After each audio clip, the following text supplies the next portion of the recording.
నమస్కారం అందరికీ. నా పేరు నారా విజయలక్ష్మి. మాది తుర్కపల్లి విలేజ్, షామర్పేట్ మండల్, మేడ్చల్ డిస్టిక్. నేను 2 years ఉన్న అప్పుడు నాకు పోలియో ద్వారా వైకల్యం ఏర్పడింది. సో నాకు 90% డిజబిలిటీ వచ్చింది. దాని తర్వాత ఇంకా అందరూ ఇంకా ఏమీ చేయలేదు అన్నట్టుగా, అసలు ఎందుకు అన్నట్టుగా చూసినారు జనాలు. కానీ మా అమ్మ నాన్న, మా పేరెంట్స్, మా అన్న వాళ్ళు అందరూ నన్ను అట్లా చూడలేదు. నాకు మంచి చదువు చెప్పించారు. స్కూల్కి తీసుకెళ్ళడం, తీసుకురావడం, నాకు ఏ సదుపాయాలు కావాలని అవన్నీ కల్పించడం అలాంటివి చేస్తూ ఉన్నారు. సో నేను అట్లా నా స్టడీస్ కంప్లీట్ చేయడం జరిగింది. అదే టైంలో నాకు అందరూ మా ఫ్రెండ్స్ అట్లా ఆడుకుంటుంటే, అటు ఇటు తిరుగుతూ ఉంటే నేను ఇంట్లో ఉండేదాన్ని, లేదా ఒక దగ్గర కూర్చోవడానికి అంకితం అయిపోయేదాన్ని. అట్లాంటి టైంలో నేను చాలా డిప్రెషన్లోకి కూడా వెళ్ళడం జరిగింది. కానీ నాకు ఎక్కడో కొంచెం ఉండేది ఏంటంటే, పేపర్స్లో వాటిల్లో బొమ్మలు చూస్తూ వాటిని నేను ప్రాక్టీస్ చేస్తూ ముందుకు వెళ్తూ ఉన్నాను. ఆ ప్రాక్టీస్ చేస్తున్నప్పుడు మా స్కూల్లో ప్రిన్సిపాల్స్ వాళ్ళు అట్లా నన్ను ఎంకరేజ్ చేసినారు. నీకున్న టాలెంట్ని ఇంకా నువ్వు బెటర్ ఆఫ్ చేసుకో, నువ్వు అసలు నిరుత్సాహపడాల్సిన అవసరం ఏం లేదు, నీకంటూ టాలెంట్ ఉంది కాబట్టి దాన్ని ఎప్పుడు ఇంప్రూవ్ చేసుకుంటూ ముందుకెళ్తే నీకు బెటర్ ఫ్యూచర్ ఉంటుందని చెప్పి అందరూ చెప్పడం, నన్ను ఎంకరేజ్ చేయడం జరిగింది. దానికి తోడు మా ఫ్యామిలీ మెంబర్స్ కూడా నన్ను చాలా ఎంకరేజ్ చేస్తూ, నాకు ఏ సందర్భానికి ఏం కావాలన్నా అవి కొనిస్తూ, నేను ఎప్పటికప్పుడు నన్ను మోటివేట్ చేస్తూ ముందుకు తీసుకెళ్తున్నారు. అట్లా నేను నా కళారంగాన్ని నేను స్టార్ట్ చేయడం జరిగింది. చిత్రకళా రంగంలో మంచి గుర్తింపు సాధించుకోవడానికి నేను చాలా ప్రయత్నాలు చేసినాను. కొద్ది టైం వచ్చేసరికి ఏమైందంటే, నన్ను నేను ప్రూవ్ చేసుకోవడానికి ఎలాంటి అవకాశాలు రాలేదు నాకు. అంటే ఒక టాలెంటెడ్ పర్సన్కి మెయిన్ ఇంపార్టెంట్ ఏంటంటే గుర్తింపు అనేది చాలా ఇంపార్టెంట్. అది నాకు చాలా చాలా సంవత్సరాల తర్వాత నాకు రావడం జరిగింది. బొమ్మలు అందరూ వేయగలుగుతారు, కానీ నేను నా బొమ్మల్లో కొంచెం క్రియేటివిటీగా ఉండాలని, అంటే అందరిలాగా వేస్తే నాకంటూ ఒక గుర్తింపు అనేది రాదు. అందుకని నేను వేసే పెయింటింగ్స్లో కొంచెం వేరియేషన్ చేస్తూ నా సిగ్నేచర్ నేను పెట్టుకోవాలని చెప్పి కలంకారీ ఆర్ట్ నేను నేర్చుకోవడం జరిగింది. యూట్యూబ్స్లో అట్లా చూడడం, దానికి తోడు మండల ఆర్ట్, ఇట్లా చాలా చాలా రకాల ఆర్ట్ ఫామ్స్ని నేను చూస్తూ వాటి నుంచి ఒక్కొక్క దాంట్లో ఒక్కొక్క పాయింట్ తీసుకొని నేను క్రియేటివ్ ఆర్టిస్ట్గా నేను గుర్తింపు సాధించుకున్నాను. కానీ నాకు ఎంత టాలెంట్ ఉన్నా ఒక మనిషికి ప్రోత్సాహం అందించి ఒక అవకాశం ఇప్పించేది అనేది చాలా అరుదుగా దొరుకుతుంది. ఎంతోమంది కళాకారులు ఉంటారు, కానీ నాకు అట్లా బాధపడుతున్న టైంలో నాకు తెలంగాణ కల్చరల్ డైరెక్టర్ మామిడి హరికృష్ణ సార్ గారు ఒక ప్రోగ్రాంలో కలవడం జరిగింది. సో తను నాకు మన తెలంగాణ ఆవిర్భావ దినోత్సవం సందర్భంగా 2019లో ఆర్ట్ ఎగ్జిబిషన్ కండక్ట్ చేయడానికి రవీంద్ర భారతిలో అవకాశం ఇప్పించారు. తెలంగాణ ఆవిర్భావ దినోత్సవం సందర్భంగా ఆర్ట్ గ్యాలరీ ద్వారా నాకు అప్పటి వరకు ఉన్న నా నిరుత్సాహము, నా వెయిటింగ్, అదంతా ఒక్కసారిగానే మొత్తం మారిపోయిందనమాట నా లైఫ్ మొత్తం. దాని తర్వాత నేను ఒక్కటేసారిగా స్టేట్ లెవెల్లో గుర్తింపు తెచ్చుకోవడము, పత్రికలలో, న్యూస్ ఛానల్స్లో ఇట్లా చాలా చాలా రావడం జరిగింది నా గురించి. సో దాని తర్వాత నేను ఎక్కడ ఆగాలనుకోలేదు. నాకు ఛాన్సెస్ కూడా చాలా వస్తూనే ఉన్నాయి. వాటిని నేను కంటిన్యూగా ఇంకా ఆర్ట్ కాంటెస్టుల్లో, ఆర్ట్ గ్యాలరీస్లో అట్లా పార్టిసిపేట్ చేస్తూ ముందుకెళ్తున్నాను. ఆ టైంలో కరోనా ఎఫెక్ట్ వచ్చింది 2020లో. ఇంకా అందరూ ఇంట్లోంచి బయటకు వెళ్ళలేని స్థితిలో ఉన్నప్పుడు ఆన్లైన్ కాంటెస్ట్లు, ఆన్లైన్ ఆర్ట్ గ్యాలరీస్ అట్లా స్టార్ట్ చేయడం జరిగింది. సో దాంట్లో నేను పార్టిసిపేట్ చేస్తూ నేషనల్ లెవెల్లో, ఇంటర్నేషనల్ లెవెల్లో, స్టేట్స్ లెవెల్లో ఇట్లా ఆర్ట్ కాంటెస్ట్లో పార్టిసిపేట్ చేస్తూ నేను చాలా చాలా రకాలుగా దాదాపు 150 నుండి 200 అవార్డ్స్ నేను అందుకోవడం జరిగింది. With medals, certificates, gold medals, silver medals, browns, ఇట్లా దాదాపు ఒక 50 వరకు నాకు మెడల్స్ వచ్చినాయి. నేను ఇంకా ముందుకు వెళ్తూ ఉన్నాను. ఇట్లానే నాకు 2020, 21, 23లో గిన్నీస్ వరల్డ్ రికార్డ్ వాళ్ళు ఐ డేర్ టు డ్రీమ్ అనే కాంటెస్ట్ ఓన్లీ ఆర్ట్స్కి సంబంధించి పెట్టడం జరిగింది. అందులో నేను పార్టిసిపేట్ చేశాను. నాకు 3 టైమ్స్ గిన్నీస్ వరల్డ్ రికార్డ్ వాళ్ళ సర్టిఫికేట్స్ విత్ గోల్డ్ మెడల్స్ నేను అందుకోవడం జరిగింది. ఇది నా ప్రౌడ్ మూమెంట్గా నేను భావిస్తున్నాను. ఎందుకంటే వరల్డ్ బిగ్గెస్ట్ అప్రిషియేషన్ పొందేది ఒక గిన్నీస్ వరల్డ్ రికార్డులో. దాంట్లో నాకు అంత మంచి గుర్తింపుతో కూడిన సర్టిఫికేట్స్, మెడల్స్ రావడం నా లైఫ్లో అదొక బిగ్ అచీవ్మెంట్. అండ్ నేను రీసెంట్గానే ఢిల్లీలో కూడా నేషనల్ లెవెల్లో ఎగ్జిబిషన్ కండక్ట్ చేయడం జరిగింది. దానికి కూడా కేఏ పాల్ గారు, ఇట్లా మన గౌరవ్ ఉప్పల్ గారు, ఇట్లా చాలా మంది సెలబ్రిటీస్ అండ్ చాలా పెద్ద పెద్ద రంగాల్లో ఉన్న ఐఏఎస్ ఆఫీసర్స్ అట్లా వచ్చి నన్ను చాలా అప్రిషియేట్ చేయడం జరిగింది. ఇంకా ఫ్యూచర్లో కూడా నేను ఇంకా ఇలాంటివి ఎన్నో సాధిస్తూ ముందుకు వెళ్తానని అనుకుంటున్నాను. నాకు చిన్నప్పటి నుండి మన హిందూ సాంప్రదాయం సంబంధించి కానీ దేవుళ్ళపైన నాకంటూ ఒక మంచి థీమ్ ఉండేది. వాటిని నేను నా పెయింటింగ్ల రూపంలో నేను ప్రదర్శించాలనుకున్నాను.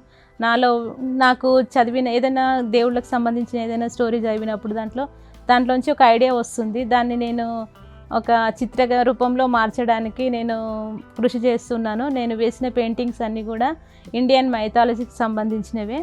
అందులో ముఖ్యంగా శ్రీకృష్ణ పరమాత్మ ఎక్కువగా వేస్తాను. ఎందుకంటే కృష్ణం వందే జగద్గురు, జగత్కి అంతటికీ శ్రీకృష్ణ పరమాత్మయే నా దృష్టిలో అయితే అలాగే అనిపిస్తారు. అన్ని విధాలుగా నేను మన హిందూ గాడ్స్కి సంబంధించి వాళ్ళ నుంచి నేను ఇన్స్పైర్ అయ్యాను. దాన్నే నేను నా పెయింటింగ్స్లో నేను చూపించాలి అనుకున్నాను. నేను ఒక్కొక్క పెయింటింగ్ వేయడానికి దాదాపు 1 వీక్ లేదా 10 డేస్ అట్లా పడుతుంది. అంటే మామూలుగా ఒక బొమ్మ వేయడం కాకుండా అందులో నేను కొంచెం వేరియేషన్స్ మారుస్తూ బొమ్మలో ఒకటే ఫేస్లో నేను 4-5 రకాల చిత్రాలను నేను గీసి దాంట్లో నాకంటూ క్రియేటివిటీని నేను నా సొంతం చేసుకున్నాను. ఏంటంటే అందరిలాగా కాకుండా అందులో కొంచెం వేరియేషన్స్ మారుస్తూ గణేష్ గౌడ్ గారి లాగా నేను కూడా కొంచెం డిఫరెంట్ కాన్సెప్ట్తోనే నేను బొమ్మలు వేస్తూ నా పెయింటింగ్లో చాలా ప్రత్యేకతను చాటుకున్నాను. నాకున్న ప్రత్యేకతనే ఇప్పుడు చాలా రకాల అవార్డ్స్ తీసుకోవడానికి కారణమైంది. నేను ఒక కళారంగంలో మాత్రమే కాకుండా సేవారంగంలో కూడా నాకంటూ నేను ఒక ప్రత్యేకతను చాటుకున్నాను. ఏంటంటే నేను ఇట్లా ఒకరోజు ఏదో యూట్యూబ్లో చూశాను, ఇట్లా తలసేమియాతో బాధపడుతున్న చిన్నారులకు బ్లడ్ అందక వాళ్ళు లైఫ్ను అది కష్టంలో ఉన్నదని చెప్పి వాళ్ళకు బ్లడ్ అందితే వాళ్ళ లైఫ్లో ఒక 15 డేస్ వాళ్ళకు లైఫ్ ఇవ్వగలుగుతామని ఇట్లా వాటి గురించి వినడం జరిగింది. సో నాకు అందులో ఉన్న నంబర్ని కాల్ చేసి ఇట్లా మేము బ్లడ్ క్యాంప్ కండక్ట్ చేయాలంటే ఏం కావాలి, ఏంటి ప్రాసెస్ అని చెప్పి అడగడం జరిగింది. వాళ్ళు అన్నారు, నువ్వు ఒక హ్యాండిక్యాప్డ్ అమ్మాయివి, నువ్వు చేయగలుగుతావా, ఆలోచించుకో అమ్మ, నార్మల్ పర్సన్సే చేయాలంటే ఎంతో కష్టంతో కూడుకున్న పని, అట్లాంటివి మీరు ఎలా చేయగలుగుతారని చెప్పి నన్ను అన్నారు. కానీ నాకు ఒకసారి ఛాన్స్ ఇచ్చి చూడండి సార్, నేను చేయగలను లేదో అని చెప్పి నేను అడగడం జరిగింది. అట్లానే వాళ్ళు ఓకే అన్నారు. ఒక 15 డేస్ 20 డేస్ నేను టైం తీసుకొని మాకు దగ్గరలో ఉన్న కొంతమంది అబ్బాయిలతో ఒక టీమ్గా ఏర్పడి వాళ్ళ సహకారంతో నేను బ్లడ్ క్యాంప్ కండక్ట్ చేయడం జరిగింది. లక్కీగా ఒక 50 మంది కూడా వస్తారో రారో అనుకున్న, 20 మంది కూడా ఇస్తారో లేరో అనుకున్న సందర్భంలో నాకు 108 మెంబర్స్ ఫస్ట్ టైం బ్లడ్ చేయడానికి ముందుకు వచ్చారు. అంటే నాకు అది ఒక బిగ్ అచీవ్మెంట్ అది కూడా. ఎందుకంటే మన కోసం కాకుండా వేరే వాళ్ళకి మనం సాయం చేయాలన్న ఆలోచన వచ్చినప్పుడు దాంట్లో జనాల్లో కూడా మానవత్వం ఇంకా బతికే ఉంది, ఇంకా ఇట్లాంటివి ఎన్నో చేయడానికి నాకు కూడా ఒక ప్రోత్సాహం అందించినట్టుగా అనిపించింది. దాని ద్వారా నేను yearly 2-3 times blood camps conduct చేస్తూ దాదాపు కొన్ని వందల మందికి నేను బ్లడ్ డొనేషన్ అందించడం జరిగింది. చాలామంది చిన్నారులకు నా ద్వారా కొన్ని రోజుల వరకైనా లైఫ్ నేను అందించగలిగాననే నాకు అదొక ఆత్మసంతృప్తి నాకు అనిపించింది. ఈ సమాజంలో వైకల్యంతో ఉన్న వాళ్ళని సమాజం ఎట్లా అంటే చిన్న చూపు చూస్తారు. వాళ్ళు ఎందుకు పనికిరాని వాళ్ళలాగా, వాళ్ళు ఏదో ఇంకా వాళ్ళ లైఫ్ ఇక ఎందుకు పనికిరాంది, వాళ్ళు బ్రతికుండి వేస్ట్ అనే ధోరణిలోనే సొసైటీ మొత్తం వాళ్ళని అట్లా చూస్తుంటుంది. అదే టైంలో వాళ్ళు ఎలా చూస్తారన్నది ముఖ్యం కాదు, బయట ప్రపంచం ఎలా చూస్తారన్నది ముఖ్యం కాదు. మన ఫ్యామిలీ కూడా మనకు వాళ్ళకు ప్రోత్సాహం అందించి వాళ్ళలో ఎలాంటి టాలెంట్ ఉందో, లేదా ఎలాంటి ఏమైనా శిక్షణ అందిస్తే ఏమన్నా ప్రూవ్ చేసుకోగలుగుతారా అని ఆలోచించి వాళ్ళ పేరెంట్స్ కూడా వాళ్ళకు తగిన విధమైన శిక్షణ అలాంటివి అట్లా ఇప్పిస్తే కనుక చాలామంది దివ్యాంగులు వాళ్ళ టాలెంట్ని ప్రూవ్ చేసుకుంటూ ముందుకెళ్ళడానికి అవకాశాలు ఉన్నాయి. ముఖ్యంగా మన పేరెంట్స్ కానీ మన ఫ్యామిలీ మెంబర్స్ సపోర్ట్ లేకుండా నార్మల్ పర్సన్స్కైనా కష్టమే ఉంటుంది. అట్లాంటిది మాలాంటి వైకల్యం ఉన్న అమ్మాయిలు కానీ అబ్బాయిలకు కానీ ఫ్యామిలీ సపోర్ట్ ముందు ప్రయారిటీ. నాకు మా ఫ్యామిలీ సపోర్ట్ మా అమ్మ నాన్నతో పాటు మా అన్న మా వదిన కూడా చాలా సపోర్ట్ ఉన్నారు. ఏ చిన్న విషయంలో కానీ మేము మీకున్నాము, నువ్వేం చేస్తావు ఎగురు, నీకు ఆకాశం పైనకైనా నువ్వు ఎగురు, నేను మీ సపోర్ట్ ఉన్నామన్న ధైర్యం నాకు ఇవ్వడం బట్టే నేను ఇవన్నీ చేయగలుగుతున్నాను. ఇట్లా నాలాగా ఎంతోమంది దివ్యాంగులు ఉన్నారు. వాళ్ళకు సరైన సదుపాయాలు అందక, ప్రోత్సాహం అందక, ఆర్థికంగా, మానసికంగా, శారీరకంగా ఇట్లా ఎన్నో రకాలుగా కృంగి కుషించిపోతున్నారు. వాళ్ళని వాళ్ళ పేరెంట్స్ కానీ వాళ్ళని గార్డియన్ చేసే వాళ్ళు కానీ కొంచెం కేర్ తీసుకొని వాళ్ళకు ఎలాంటి శిక్షణలైనా ఇప్పించి వాళ్ళని ముందుకు తీసుకెళ్తూ వాళ్ళ భవిష్యత్తుకు మంచి బాటలు వేయగలరని నేను కోరుకుంటున్నాను. ఇది వచ్చేసి సిద్ధి వినాయకుడు. అంటే నాకు చాలా ఏ శుభకార్యం జరిగినా కానీ దేంట్లో అయినా కానీ మనము మొదటి పూజనీయుడు విఘ్నేశ్వరుడు. అంతేకాకుండా మన మోడీ గారు దివ్యాంగులకు అని కొత్తగా మాకు ఒక పేరు పెట్టడం జరిగింది. వికలాంగులనే నా పేరు తీసేసి దివ్యాంగులు అనే పేరు మార్చడం జరిగింది.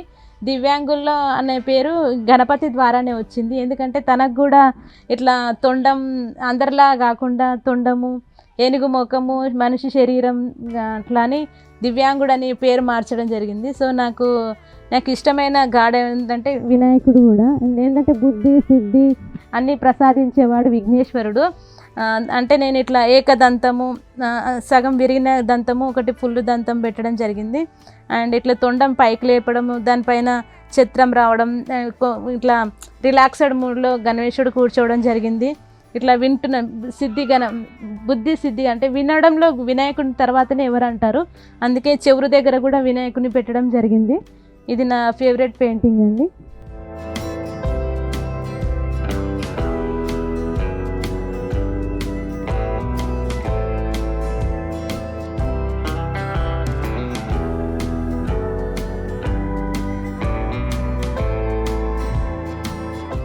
ఇది వచ్చేసి ఏంటంటే మన తెలంగాణ అంటే బతుకమ్మ అంటే తెలంగాణకు ఒక మనిషికరమైనది ఏంటంటే బతుకునిచ్చేది బతుకమ్మ. నేను ఆ బతుకమ్మను ఇలా కొంచెం డిఫరెంట్గా వేయడం జరిగింది.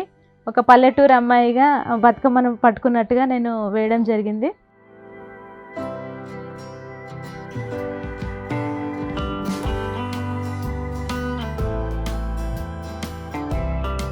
ఇది కూడా విఘ్నేశ్వరుందే. అందులో నేను శివపార్వతులను ఒక సైడ్గా ఇట్లా చెంప దగ్గర దించడం జరిగింది. అండ్ వీళ్ళు శివపార్వతులు చెవుల్లో ఎందుకు పెట్టానంటే తల్లి మాట తండ్రి మాట జవదాడకుండా ముందుకు వెళ్ళిన వ్యక్తి గణేశుడు. సో అందుకనే నేను చెవుల్లో కూడా వాళ్ళిద్దరిని పెట్టడం జరిగింది. ఓంకార రూపంలో ఇది కనబడుతుంది ఓవరాల్గా చూస్తే. దీనికి తాట అంటే నేను గణేశుడిని అందరూ వేస్తారు, శివపార్వతుల్ని అందరూ వేస్తారు, కానీ ఇట్లా వాళ్ళలో ఒక రిఫ్లెక్షన్ అంటే ప్రతిబింబాలుగా తన ఫేస్లో వాళ్ళని పెట్టాలనుకున్నాను, అందుకే ఇలా పెట్టడం జరిగింది. ఈ పెయింటింగ్ వచ్చేసి ఇది కలంకారీనే, కానీ ఇందులో నేను మండలా మిక్స్ చేయడం జరిగింది. అంటే 2 కళ్ళు అంటే ఇద్దరు మనుషులు ఒకటే చూపు అంటారు కదా, అంటే నేను దాన్ని కొంచెం మార్చడం జరిగింది. 3 కన్నులు ఒకటే చూపుగా మార్చడం జరిగింది. వీళ్ళిద్దరూ సగం ఐ వేరే వాళ్ళదిగా రావడం జరిగింది. ఇద్దరు మిక్స్ చేస్తే ఒకే ముఖంలో ఇద్దరి ఫేసుల మిక్సింగ్గా రావడం జరిగిందనమాట.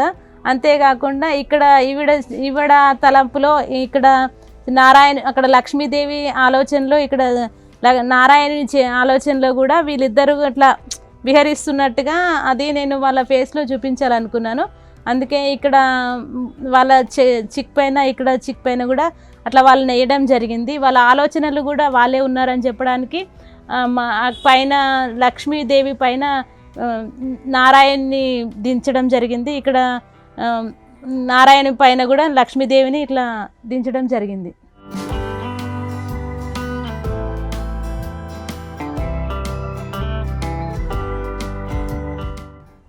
ప్రపంచానికి జ్ఞానాన్ని, శక్తిని, ఆలోచన విధానాన్ని, ఆలోచన శక్తిని ఇచ్చేది కూడా సరస్వతీదేవి. ఆ జ్ఞాన సరస్వతీదేవిని లేకుండా ఈ ప్రపంచంలో ఇంతవరకు కూడా ఎవరు ఏ విజయాన్ని సాధించలేరు. మనిషికి మేధాశక్తి ఎంత ముఖ్యమో ఆ మేధాశక్తిని శక్తినిచ్చే దేవత సరస్వతీదేవి. ఆ సరస్వతీదేవి కటాక్షం అందరి మీద ఉండాలని చెప్పి నేను ఇట్లా సరస్వతీదేవి పెయింటింగ్ వేయడం జరిగింది. వీణ వాయిస్తూ అది హంస పైన కూర్చునడం జరిగింది.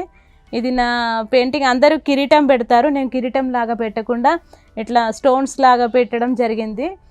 అంటే తనను ఎక్కువ నగలు వేయకుండా సింపుల్గా ఉన్నా కూడా దేవత రూపాన్ని నేను చూపించాలి అనుకున్నాను. అందుకే ఇలా వేయడం జరిగింది. ఒక చేతిలో మాల ధరించి ఇంకో చేతిలో పుస్తకం వేదములు ధరించి ఉన్నది ఈ జ్ఞాన సరస్వతీదేవి ప్రత్యేకత.